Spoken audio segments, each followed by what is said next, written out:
The first time, I think we took a bullock cart. That was the only conveyance to the ashram.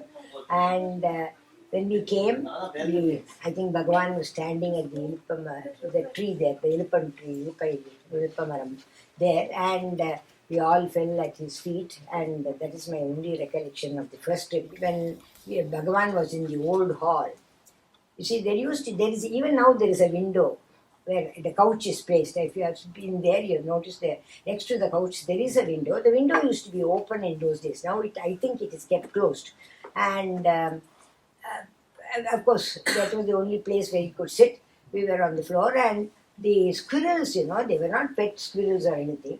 They would just come, and 3 or 4 of them at the same time come in and make noise. And Bhagavan always used to have a can of peanuts or some nuts he used to have with him there. And these squirrels will come inside as though they knew him so well. And you know how he used to just give it, and they used to take it from his hand. I mean, it was amazing. You just keep it like this, or each one he will give, and they will take it and go. 3 or 4, not one at a time. Quite a few will come. And not only that, the thing was most amazing for me was that some of them, he just used to climb and run on him as though he was a wall or something. Really, nothing would.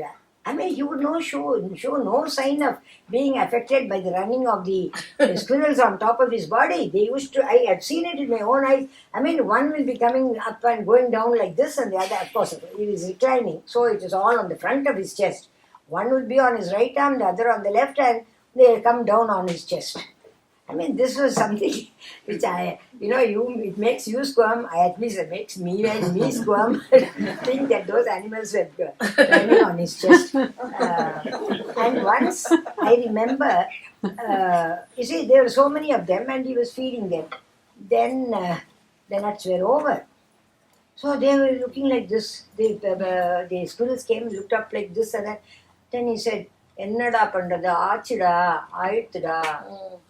He said, "It is over. What can I do? I don't have it." Then immediately the attendant went and he got some more. But anyway, the way he said it, as if you tell a little child, "Aayuthada, ennada pannuve," அப்படிங்கிற மாதிரி he said, "Aachida, aayuthda." One other thing I remember is in the same old hall, actually there is a stool kept below his couch so that people can put their offerings there. And one day somebody brought some bunch of bananas and left it there. And I was sitting close by near the door. And suddenly a monkey, of course, monkeys had free run of the place. So one monkey came running in, whatever, and took away the bunch of mangoes and went away. Then the attendant who was there, he said, "Shoo, shoo," he tried to stop it. Of course, it had gone off. And then Bhagavan very smiled and he said, "Ava வேலையை சரியா பண்ணா சரியா இருக்கும்." Everybody must do their duty properly. It was the duty of the monkey to come and take the bananas. It was offered. So he came and took away the bananas. What do you expect the monkey to do?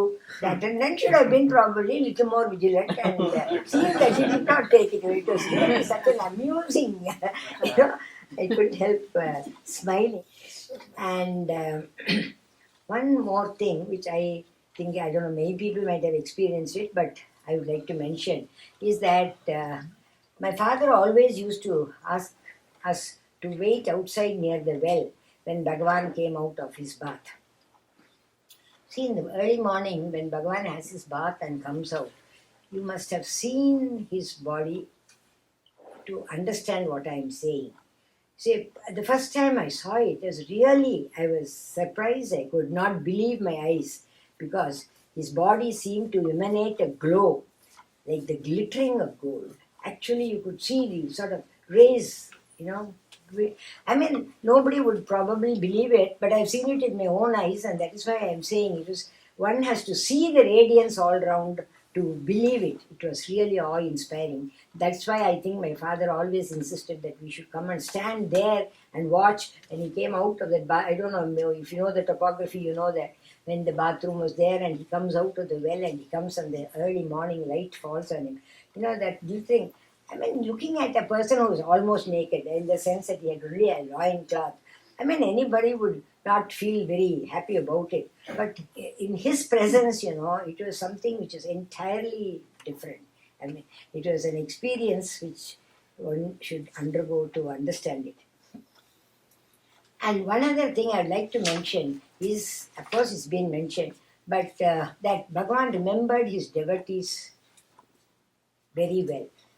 And morning, you see, when the tabal, what they used to call it the tabal then, it is called the post. When the post and the paper and everything came, first it used to be given to Bhagavan, and then after he finishes reading it and goes through the post, then it is sent to the office. So, as usual, the paper had come, and he used to glance through the paper every day.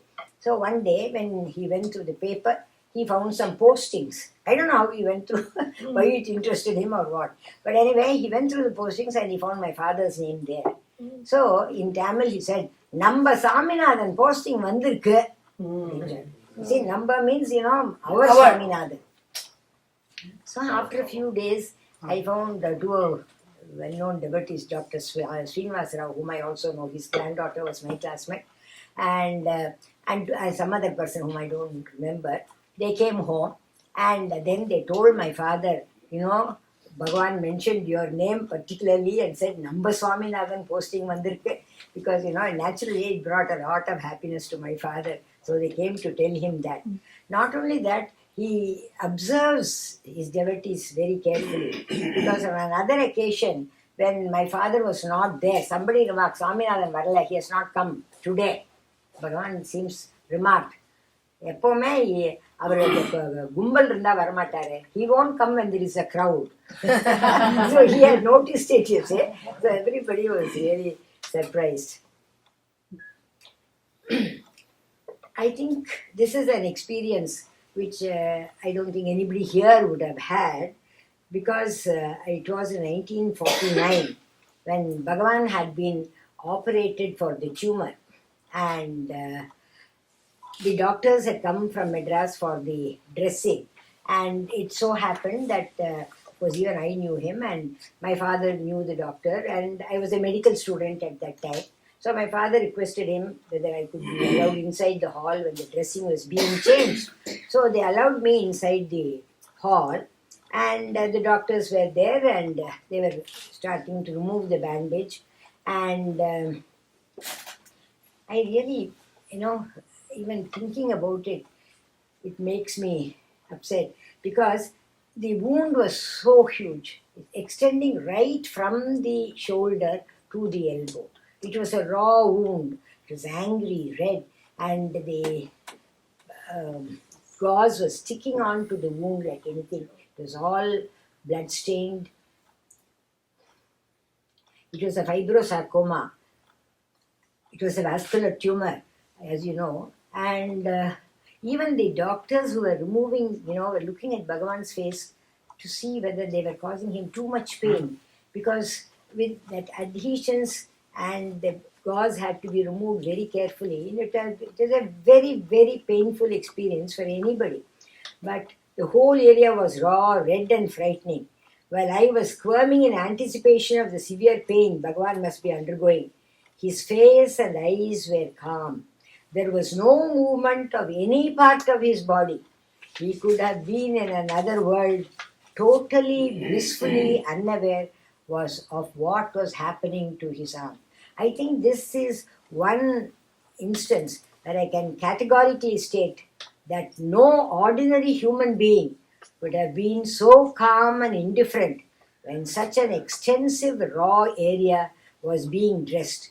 One could see the doctors were squirming and watching Bhagavan in anticipation of the pain they would be causing. But Bhagavan sat like a rock, smiling. His attitude, his calm, his indifference was amazing, breathtaking. I have no words to describe his indifference. Even if one watched it, the extensive, raw, angry red wound, one would squirm or shout. How he sat through all that, about half an hour or more, was unimaginable. It was evidence enough that he was no ordinary human being. I don't think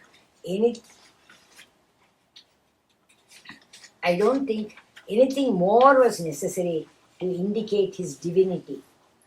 I don't remember, but my elder sister tells me I came out crying out of the hall, saying, he cannot be an ordinary human being. He must be divine. He must be a god in human garb. I don't